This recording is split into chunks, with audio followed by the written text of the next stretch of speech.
ನಿಮ್ಮ ಹಳೆಯ ಚಿನ್ನದ ಒಡವೆನ ಅಧಿಕ ಬೆಲೆಗೆ ಮಾರಬೇಕೆ? ಆಟಿಕಾಗೆ ಕಾಲ್ ಮಾಡಿ 8880 ಅಟ್ಟಿಕಾ ಗೋಲ್ಡ್ ಕಂಪನಿ.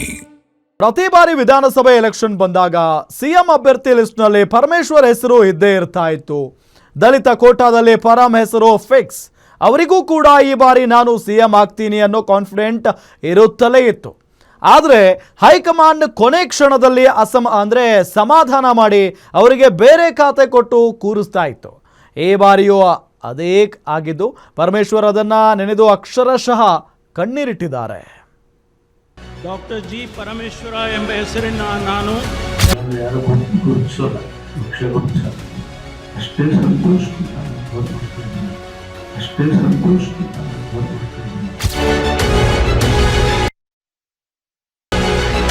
ಜಸ್ಟ್ 5 ದಿನ ಅಂದು ಫುಲ್ ಹ್ಯಾಪಿಯಾಗಿ ಡಿಸಿಎಂ ಸ್ಥಾನಕ್ಕೆ ಪ್ರಮಾಣ ವಚನ ಸ್ವೀಕರಿಸಿದ್ದ ಪರಮೇಶ್ವರ್ ಇಂದು ಅದೇ ಡಿಸಿಎಂ ಸ್ಥಾನ ಅಷ್ಟೇ ಸಿಕ್ಕಿದೆ ಅಂತ ಕಣ್ಣೀರು ಹಾಕಿದ್ದಾರೆ. ಅಂದು ಸೋತಿದ್ದಕ್ಕೆ ಹೋಯ್ತು, ಇಂದು ಗೆದ್ರು ಸಿಗ್ಲಿಲ್ಲ. ಸಿಎಂ ಸ್ಥಾನ 3 ಬಾರಿ ಮಿಸ್, ಪರಂ ಕಣ್ಣೀರು.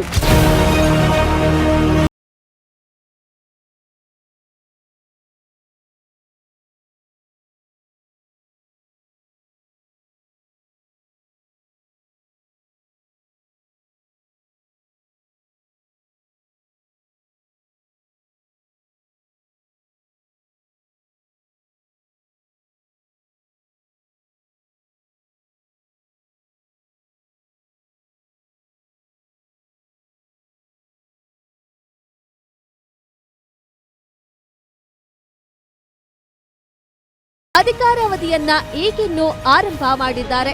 ಇದೇ ಹೊತ್ತಲ್ಲಿ ಸಿಎಂ ಆಗೋ ಅವಕಾಶವೇ ಸಿಕ್ತಿತ್ತಲ್ಲ ಅಂತ ಭಾವುಕರಾಗಿದ್ದಾರೆ.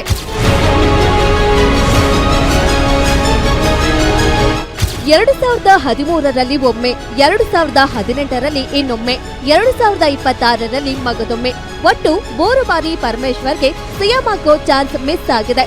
ಸತತವಾಗಿ 3 ಸಲ ಗೆದ್ದವರನ್ನ ಹ್ಯಾಟ್ರಿಕ್ ಅಂತಾರೆ. ಪರಮೇಶ್ವರ್ ಅವರಿಗೆ ಹ್ಯಾಟ್ರಿಕ್ ಚಾನ್ಸ್ ಮಿಸ್ ಆಗಿದೆ. ಮೊದಲ ಬಾರಿ ಮಿಸ್ ಆಗಿದ್ದು 2013ರಲ್ಲಿ. ಆಗ ಅವರೇ ಕೆಪಿಸಿಸಿ ಅಧ್ಯಕ್ಷ. ಪಕ್ಷದ ಸಂಘಟನೆಗೆ ಕೈಕೊಟ್ಟಿತ್ತು. ಕಾಂಗ್ರೆಸ್ 80 ಸ್ಥಾನಗಳನ್ನೇನೋ ಗೆದ್ದಿತ್ತು. ಆದ್ರೆ ಆ ನಂತರ ನಡೆದ ಆಪರೇಷನ್ ಕಮಲದಿಂದಾಗಿ 15ಕ್ಕೂ ಹೆಚ್ಚು ಶಾಸಕರು ಕಾಂಗ್ರೆಸ್ ಬಿಟ್ಟಿದ್ರು. ಆದ್ರೆ ಅಂದು ಅವಕಾಶ ಇದ್ರೂ ಕೂಡ ಪರಮೇಶ್ವರ್ ವಿಧಾನಸಭಾ ಎಲೆಕ್ಷನ್ ನಲ್ಲಿ ಸೋತಿದ್ರು. ಆಗ ಕೆಪಿಸಿಸಿ ಅಧ್ಯಕ್ಷರಾಗಿದ್ದ ಪರಮೇಶ್ವರ್ ಆ ಚುನಾವಣೆಯಲ್ಲಿ ಗೆದ್ದಿದ್ರೆ ಅವರೇ ಸಿಎಂ ಆಗ್ತಿದ್ರು.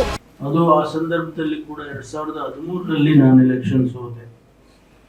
ಬಹುಶಃ ನಾನು ಗೆದ್ದಿದ್ದಿದ್ರೆ ಮಾನ್ಯ ಸಿದ್ದರಾಮಯ್ಯನವರು ಮುಖ್ಯಮಂತ್ರಿ ಆಗ್ತಿರ್ಲಿಲ್ಲ. ಆದರೆ ನಮ್ಮ ಅದೃಷ್ಟನೋ ಹಣೆ ಬರನೋ ಏನೋ ಗೊತ್ತಿಲ್ಲ. ಆಗ ನಾನು ಸೋತದ್ದು ಕಾರಣಕ್ಕಾಗಿ ಅವರಾದರು.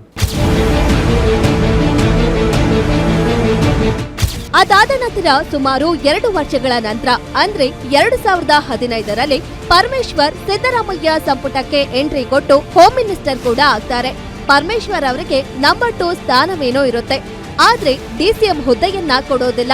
2018ರಲ್ಲಿ ಸಿದ್ದರಾಮಯ್ಯ ನೇತೃತ್ವದಲ್ಲಿ ಚುನಾವಣೆಗೆ ಹೋಗ್ತಾರೆ. 2018ರಲ್ಲೂ ಅವರೇ ಕೆಪಿಸಿಸಿ ಅಧ್ಯಕ್ಷರಾಗಿದ್ರು ಕೂಡ ಪಕ್ಷ ಸೋತಿರುತ್ತೆ. ಜೆಡಿಎಸ್ ಜೊತೆ ಸಮ್ಮಿಶ್ರ ಸರ್ಕಾರ ರಚನೆಯಾದಾಗ ಕುಮಾರಸ್ವಾಮಿ ಸಿಎಂ ಆಗಿ ಪರಮೇಶ್ವರ್ ಮತ್ತೆ ಡಿಸಿಎಂ ಆಗ್ತಾರೆ. ಇದೀಗ ಕೆಪಿಸಿಸಿ ಅಧ್ಯಕ್ಷರಾಗಿ ಡಿಸಿಎಂ ಆಗಿದ್ದ ಡಿಕೆ ಶಿವಕುಮಾರ್ ಸಿಎಂ ಆಗಿದ್ದಾರೆ. ಈ ಬಾರಿಯೂ ಸಿಎಂ ಆಗೋ ಆಸೆಯಲ್ಲಿದ್ದ ಪರಮೇಶ್ವರ್ಗೆ ಡಿಸಿಎಂ ಸ್ಥಾನ ಸಿಕ್ಕಿದೆ. ಈಗಲೂ ಕೂಡ ಸಿಎಂ ಸ್ಥಾನ ಮಿಸ್ ಆಯ್ತು ಅಂತ ಪರಮೇಶ್ವರ್ ಕಣ್ಣೀರು ಹಾಕಿದ್ದಾರೆ. ಈ ಬಾರಿ ಪ್ರಯತ್ನ ಮಾಡಿದೆ, ಈ ಬಾರಿನೂ ಆಗುತ್ತೆ ಅಂತ ವಿಶ್ವಾಸ ಇತ್ತು. ಕಡೆಗೆ ಯಾವುದೋ ಕಾರಣಕ್ಕೆ ಪಾಲಿಟಿಕ್ಸ್ ಗೊತ್ತಲ್ಲ, ಪಾಲಿಟಿಕ್ಸು ಬೇರೆ ಥರ ಅಲ್ಲ, ಅದು ತೀರ್ಮಾನಗಳು ಹೇಗೆ ಸೊ ಹಾಗಾಗಿ ಉಪಮುಖ್ಯಮಂತ್ರಿ ಸ್ಥಾನವನ್ನು ಕೊಟ್ಟಿದ್ದಾರೆ. ಒಟ್ನಲ್ಲಿ ಪರಮೇಶ್ವರ್ ಸಿಎಂ ಆಗೋ ಚಾನ್ಸ್ ಸಿಕ್ಕಿದಾಗ್ಲೆಲ್ಲ ಮಿಸ್ ಆಗುತ್ತಲೇ ಬರ್ತಿದ್ದು, ಇಂದು ತಮ್ಮ ತವರು ಜಿಲ್ಲೆಯಲ್ಲಿ ಅದನ್ನ ನೆನೆದು ಕಣ್ಣೀರು ಹಾಕಿದ್ದು ರಾಜಕಾರಣದಲ್ಲಿ ಭಾರೀ ಕುತೂಹಲ ಮೂಡಿಸಿದೆ. Yogesh, guarantee news, Tumakuru.